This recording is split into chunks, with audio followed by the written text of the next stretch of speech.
In this video, we'll prepare a full DraftKings cash lineup and our favorite GPP stack for week 6 on the main slate, and it's coming up next.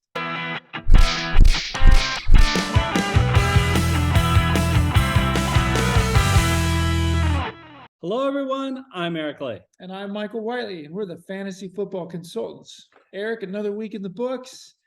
And, real quick, just another shout out.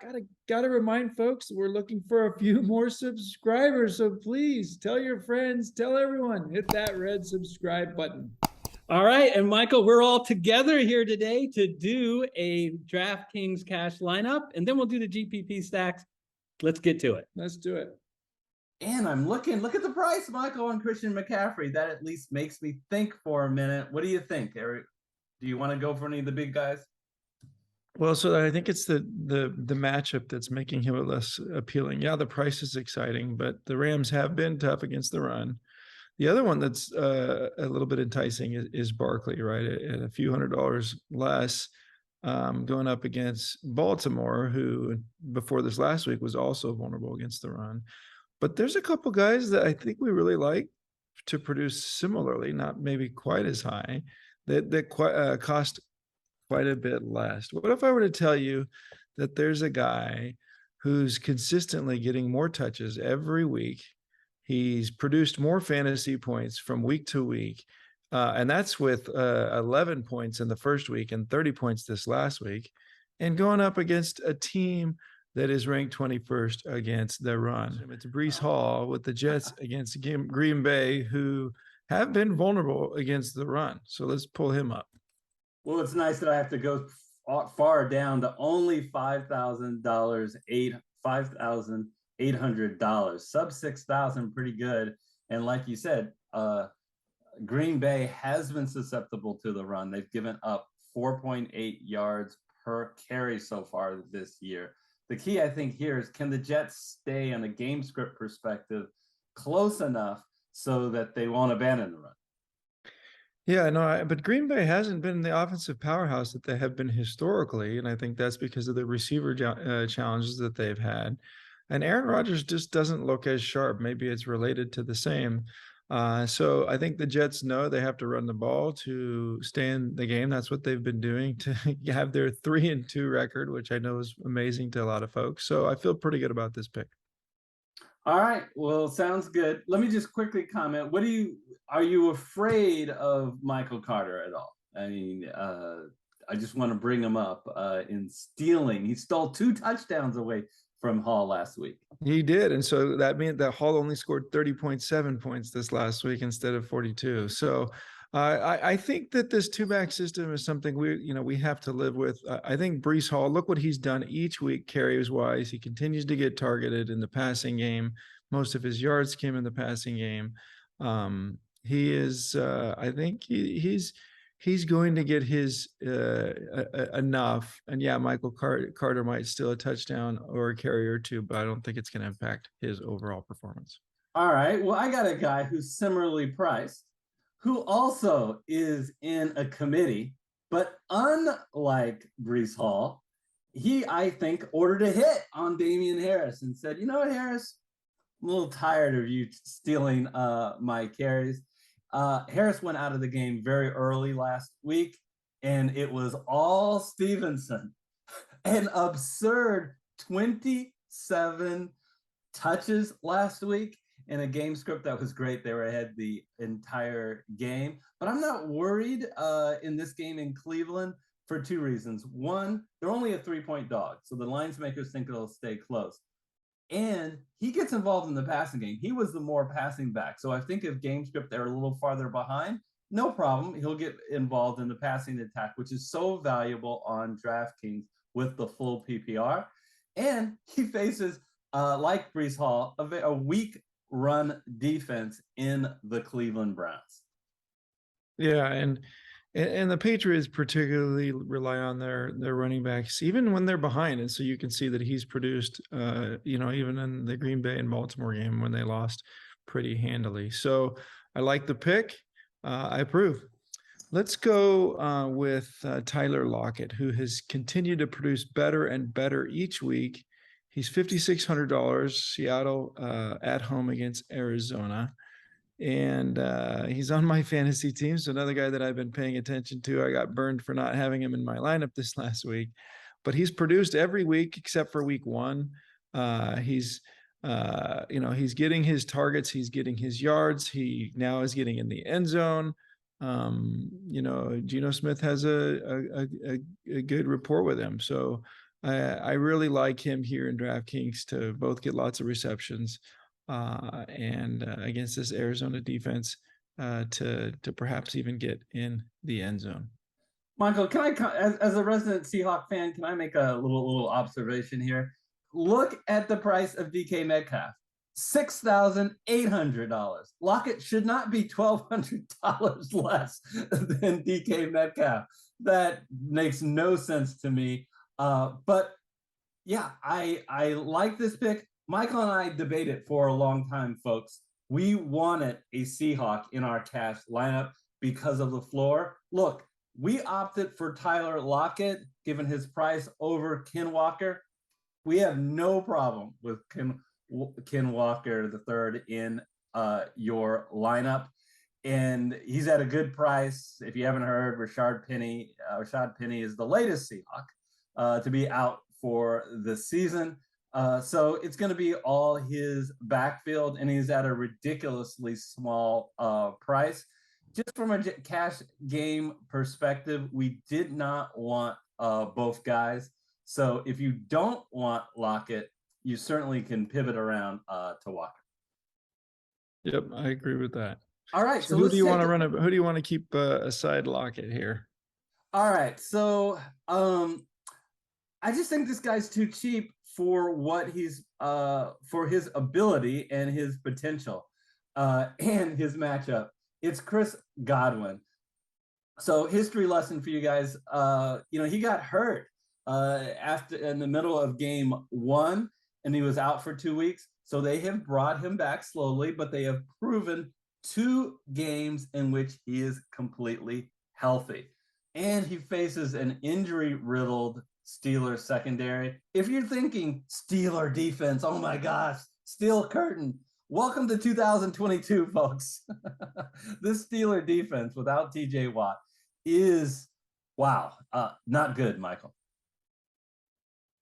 Yeah, no, I they have looked atrocious right now. They look kind of worst in the league. They do have Minka Fitzpatrick, who's a strong safety, but their corners haven't looked great this year. So Godwin just got, I think he got clearly targeted coming back. Tom Brady, I think, feels most comfortable with him in the short passing game. So in PPR league like DraftKings, I really like this pick. All right. So how about the other wide receiver to wrap up our lineup? So let's go with a clear number 1 who's costing us less than $5,000 in this, again, so we can get who we want in a couple of the other spots. He's leading the team with 5 receptions a game.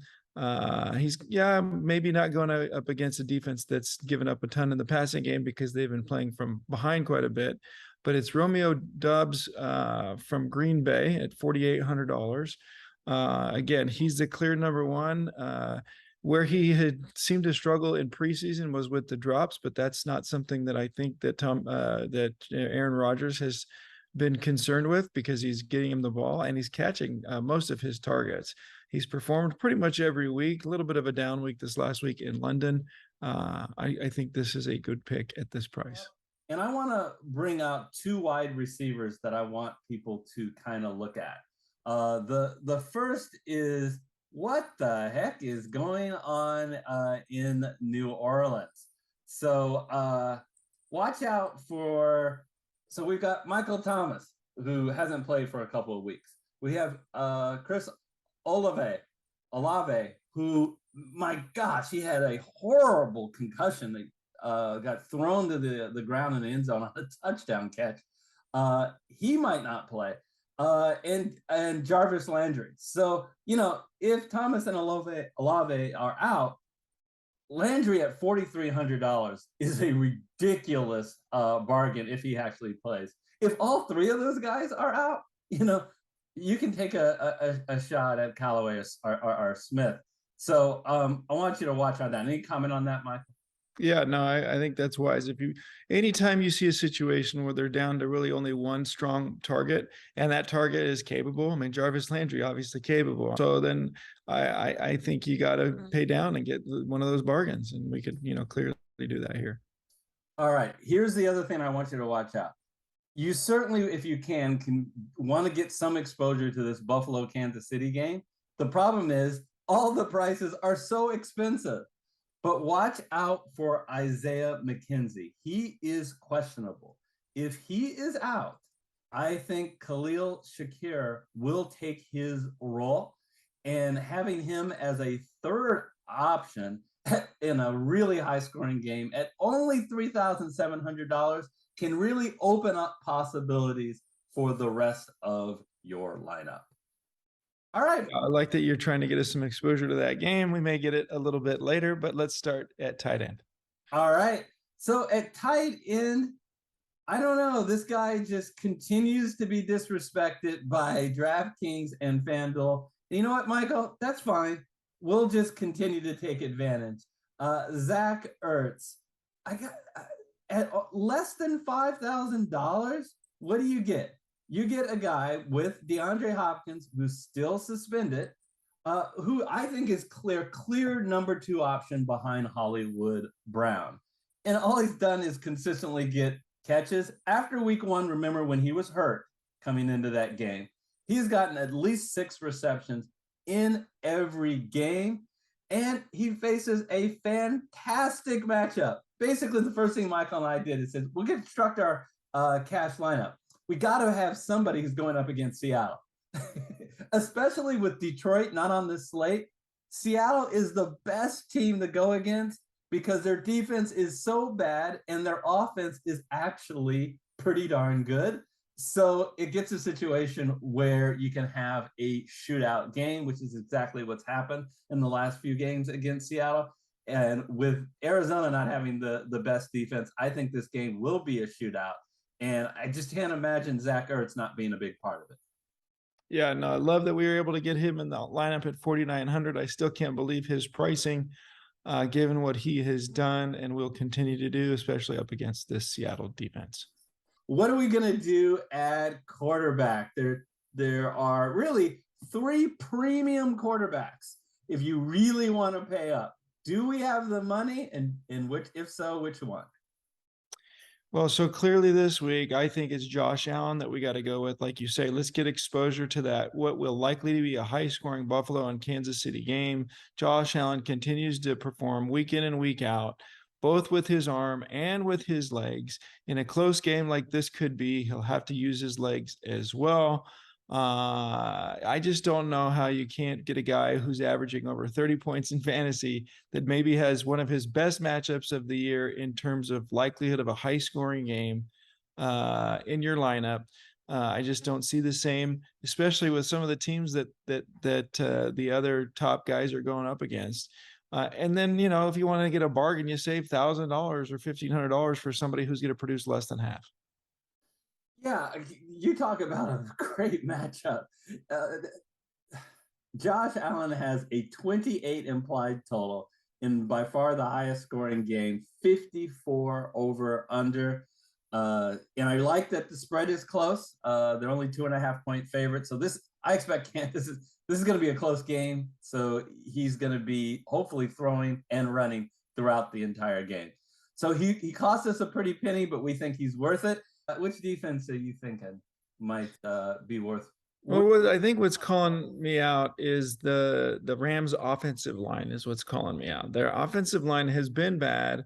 Carolina has been okay against getting the sacks, and also their defense has been okay keeping them in games. I'm not sure they're going to be able to keep them in this game, but I think they may sneak a sack or 2. And again, it's because the Rams offensive line has been so bad. That allows us to take a look at the flex, and man, someone immediately shoots into my eyes. If Tua plays and we feel like he's healthy, I don't mind Waddle, but I just don't know that if that's really going to be the situation. So in cash, wanting a high floor, man, I really like Jeff Wilson Jr. Great game environment here with a 25 implied total. He is favored by 5.5, so the game script should be that San Francisco gets ahead. And they face an Atlanta Falcon team who's done terrible on the defensive side this week. Look, you're getting consistent touches from Wilson, and he's a guy when they're not handed over to Debo who's going to get you the goal line carries. Yep. No, I like it. I watched him this last week. He clearly is, the Niners love to run the ball. Atlanta is a weak defense. Michael, one other thing I want to point out to people as a potential savings. You see Jonathan Taylor is questionable. He did not play last week. That was a Thursday game. So it's possible they held him out to have the extra rest. And I do think he's going to play.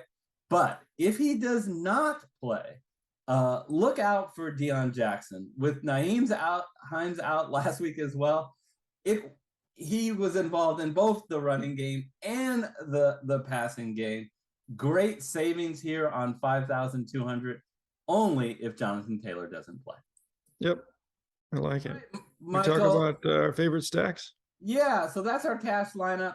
What about we like to start off a GPP lineup with our favorite stack. What do you think this week? Well, I think you've been talking about it throughout the show. We really want to get either exposure to that Buffalo Kansas City game or the Arizona Seattle game. If you go with the Buffalo Kansas City game, you get Josh Allen to Diggs and run it back with 4-touchdown Kelsey. Lots of upside there, but you don't leave yourself a lot with from a budgetary perspective. I really am tempted to go with that. You could go with Gabe Davis and save a few more dollars, but I just think Gabe Davis just had his big week. I'm not sure he's going to do it a couple of weeks in a row. But I think I like a little bit more the Seattle Arizona game with Geno Smith, who's quite a bit less, going to DK Metcalf, even though he's more expensive than Lockett. We know he has a little more upside because of how he's targeted for touchdown passes, and then running it back with Hollywood Brown, Marquise Brown, who is the most upside guy on Arizona.